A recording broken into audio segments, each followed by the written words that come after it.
Can you design something with only 1 meter of fabric?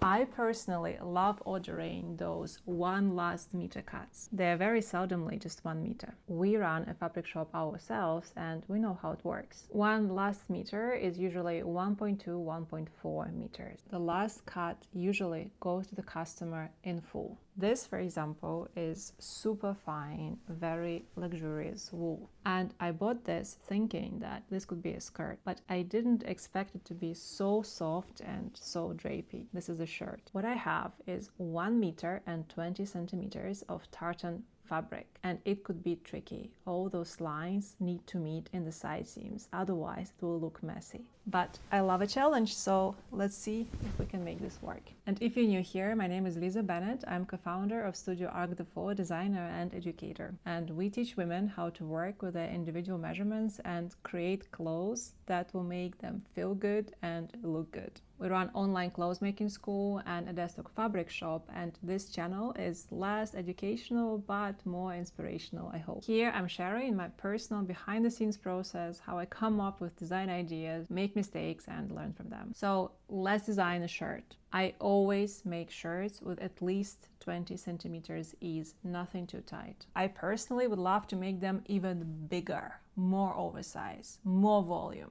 But I always keep environment and lifestyle in mind. We live in the UK and it is crucial for me to know that I can always put a jumper on top. And this moment in life, I'm balancing between the oversized fit and the jumper proofness. Most likely I won't have enough fabric for a full length for the sleeve, but I can always compensate with a bigger cuff. And one more important thing here is the yoke. Yoke is this little detail on the back of your shirt. I don't always make them, especially in oversized fits, but in case of a tartan fabric, it's crucial. I'm not proud of it, but I don't have a perfect posture and my back is a little bit curvy over here around the shoulders. When I'm wearing just block color, it's almost invisible. But checks bring attention to this area, and if you also have a bit of curving on the top of your back, keep this in mind, because all these lines, they visually make your posture look much worse than it actually is. But if you make a yoke and you put those tartans on the bias diagonally, that really improves the look. And before I even get to the pattern, the first thing I'm doing is steaming the fabric. This works as pre-shrinking for wools. I wonder if I might fit 40 centimeter ease blocks, and I'm not sure yet. Here is one more thing: you don't have to have the answers before you begin. You can figure it out, and that's how I usually work. I have no idea if this is enough fabric or not, but before designing a pattern I can try to figure it out. So I'll start by applying 40 centimeter ease blocks just to get an idea.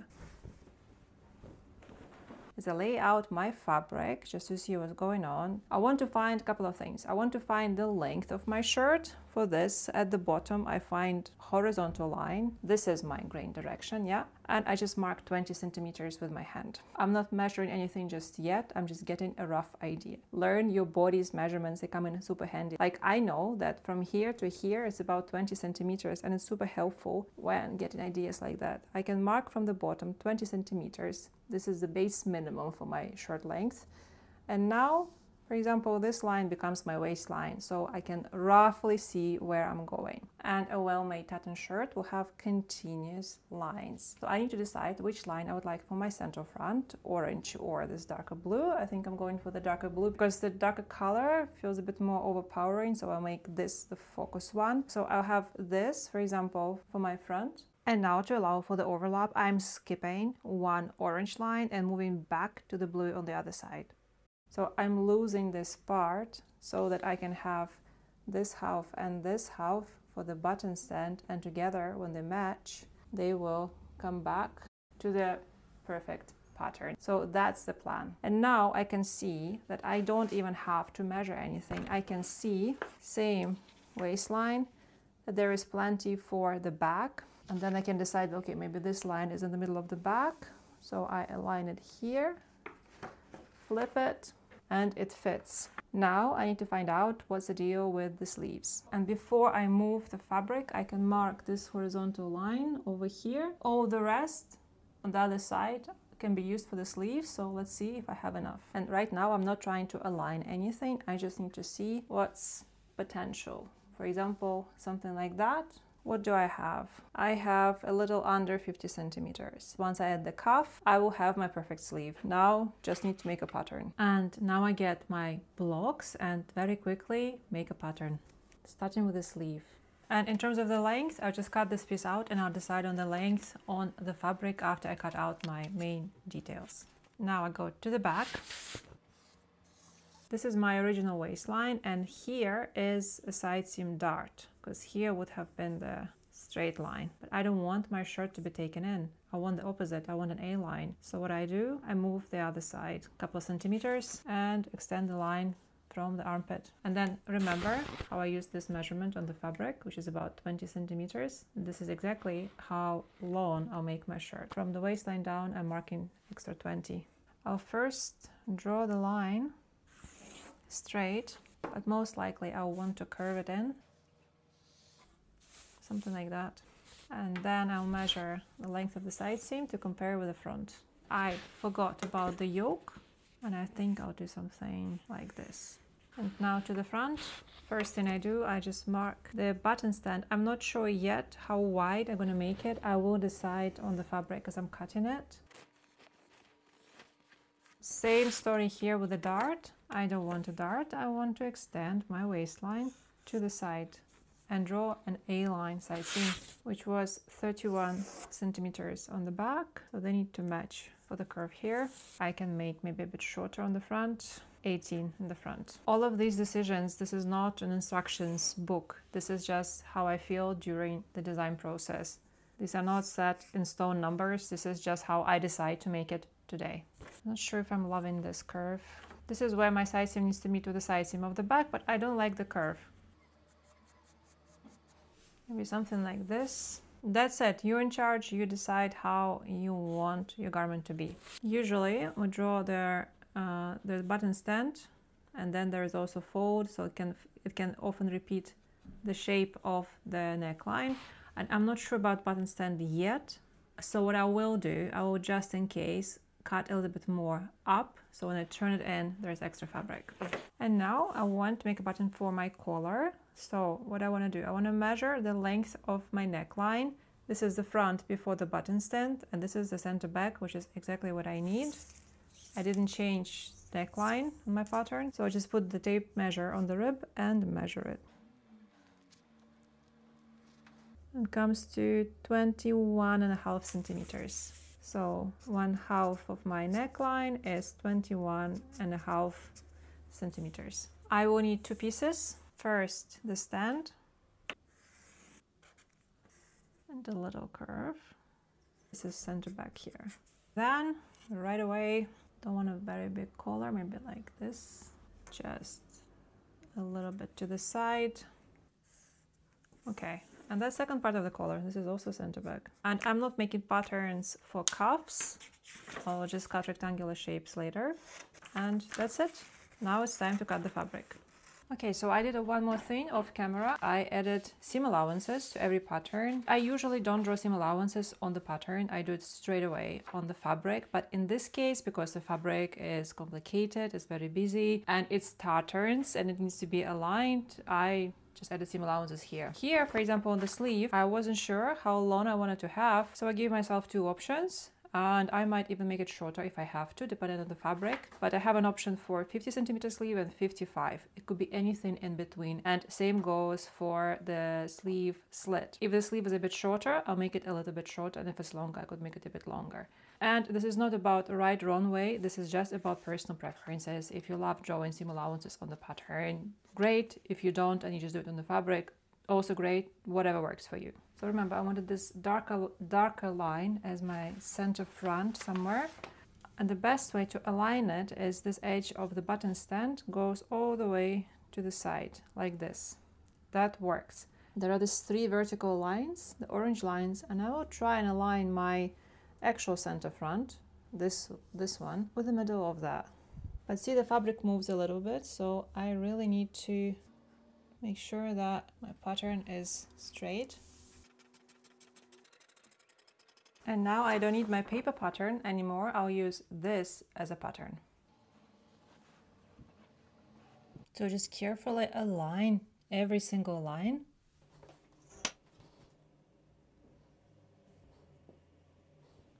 The first half should be pretty much invisible on the second one, and I cut right around it very carefully. Okay, so that's my front parts done.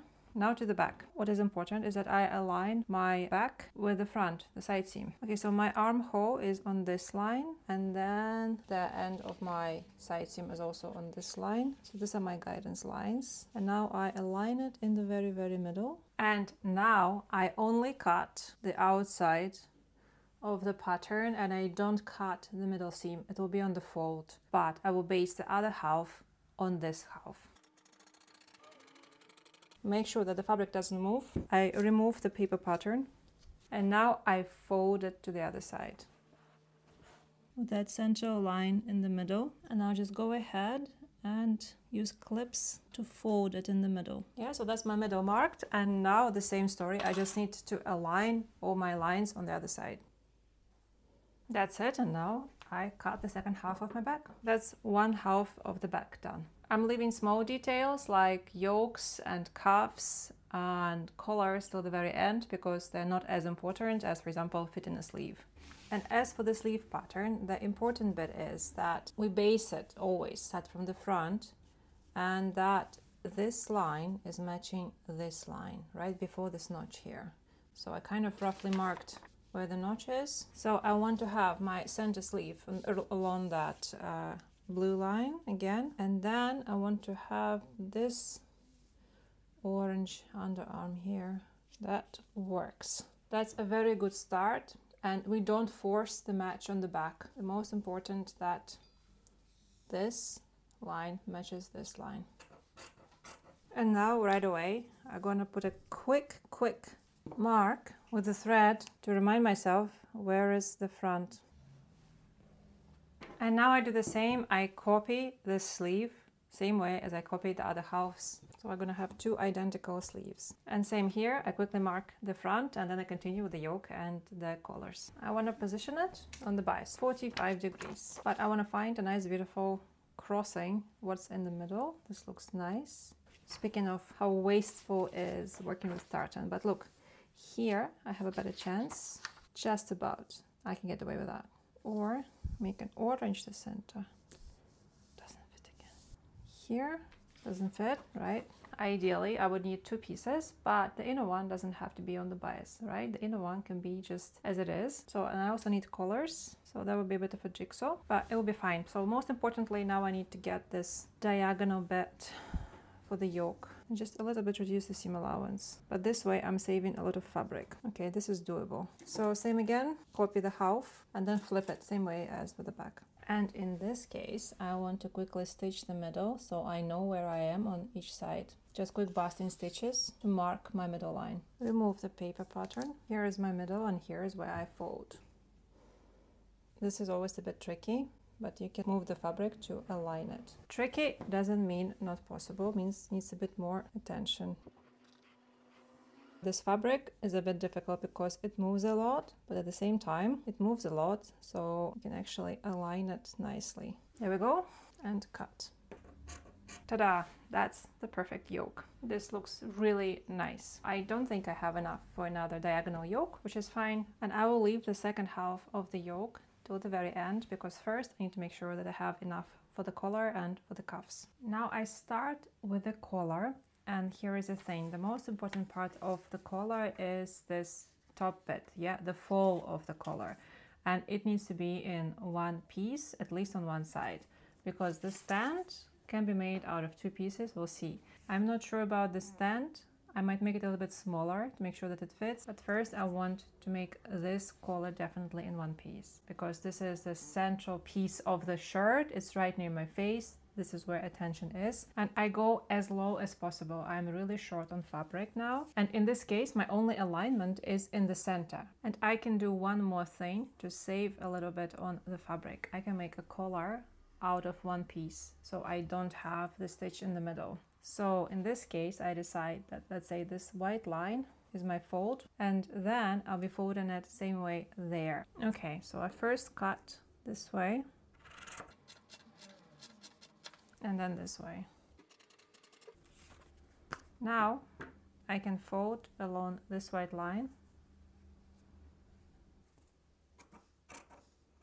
until the center. And now I flip it this way, the entire shape, along the center line. So that's the fold of the collar is done, and I just saved on one stitch. And now I need the stand, and I had a little cut I saw. And here once again I can just reduce a little bit the size of my stand or seam allowance, either or, and then I can fit it over here. Let's try again. Much better. So I do the same thing. I just cut this side and then flip it to the other side. So that's one half of it, and I need another half. Okay, so what I can do, I can just take advantage of this bias cut and make one of the sides on the bias. So that's the collar completely cut. And now the last two things I have left is two cuffs and the second half of the yoke. I didn't make the pattern for the cuff, I just measured my wrist. It's about 21 centimeters, but I also wanted to close over itself, and I needed to be about 10 centimeters long. Width-wise, I'm okay over here. That's great. And now 20 up. A bit tight. Right away, there's no way for me to have another yoke on the bias. Most likely it will have to be from two pieces separately. I'll keep this for the yoke, and let's find a way to make cuffs with this piece. I'll have to make it in multiple pieces. Okay, so I need two more pieces, but before I want to do the yoke. I think the best course of action here to go back to my pattern and just find two pieces. It's not that crucial, but keep in mind that when you open your shirt, you still can see what's inside. I will align this along this white line and this blue line. Okay, now I would love to find the same one. I'm seriously missing just this one little corner here. I can cut into seam allowance just a little bit more. That's the best option I have now. That's the inside of the yoke. Okay, and the inside of the cuffs will be whatever they are. I'm not gonna overstress here. That's it. All the pattern pieces are done. The goal of this is for you to see how you can design something based on the amount of fabric that you have. And if you need to make any adjustments, you could, for example, I could have made cuffs shorter, I could have made the entire garment shorter, but this is about your priorities and what is important for you in the garment. And a few words very quickly about aligning the button stand. What I did first, I marked my actual center front line, right? This is where my buttons and buttonholes will sit. I just folded the button stand in and marked it with a quick basting stitch. And here is where I should have done something differently when I was cutting the fabric. Remember, there was that orange strip in between two halves, and I shouldn't have cut it out. I should have kept it, because here the button stand is a little bit touch and go. It's okay, but it's quite narrow, so I folded it in and a little bit for the seam allowance. And in terms of alignment, so look at this house. This square is kind of 2/3 of it. So when I'm closing my shirt, it will make a perfect square. So that's the goal. And if I hadn't cut that extra orange strip here, it would have been a bit easier to fold in the button stand because I would have had more fabric. But if you're cutting something similar, don't cut it here, cut the entire middle strip, because it can come very useful and you can always trim it later if you have to. Next up, button stands. And next, connect the front with the back. And now the collar. And now close the side seams. Done. Now the sleeves. And the last three steps, the cuffs, the buttons and the hemline.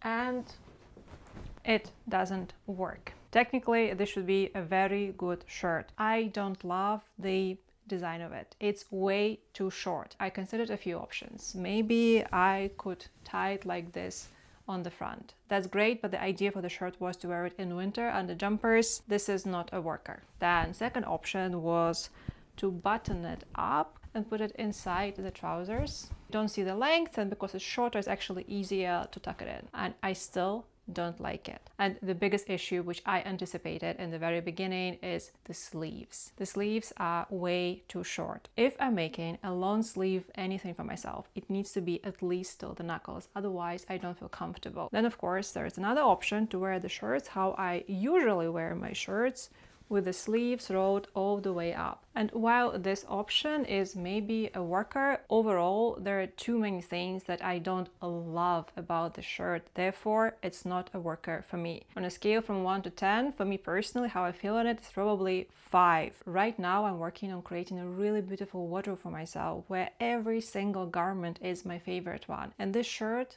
won't be on this list. For example, this is what I'm talking about. This is the type of the shirt that I really love to wear, and look at the length of the sleeve. No matter how much I move my arm, the length stays long. But does it mean that all this work was done for nothing? No, it never is. First of all, I have never attempted to make a shirt, especially with a complicated fabric that needs a lot of alignment, with such a limited amount of fabric. Now for the future, I know that for me to even start thinking about making the shirt that I would love, I need at least 2 meters. Second, very important thing, as much as I love tartan, I love the design, I love seeing garments on other people, I don't think that this is something that I personally would love to wear. This is just not me. But the most important thing that this project allowed me to do is to show you that sometimes things don't work out and it's okay. There is no big drama. It allowed me to show you this first-hand experience of how I'm thinking when I'm creating clothes. Sometimes I don't have all the answers. Sometimes I need to compromise somewhere. This video was not scripted. This is exactly how I approach any project. I'm very open-minded and I don't limit myself. It should be this or that way. There are no marks, there are no grades. You have all the freedom to change your mind in the working process. Now the question is what to do with the shirt since it doesn't work for me. Well, I know someone who is a lot shorter and very petite, and she would look fantastic in this shirt. I already asked her if she'd love it, and she loves it. Now I'll go and package this shirt for its new owner. And if you enjoyed this video, remember to hit the like button and subscribe to our channel.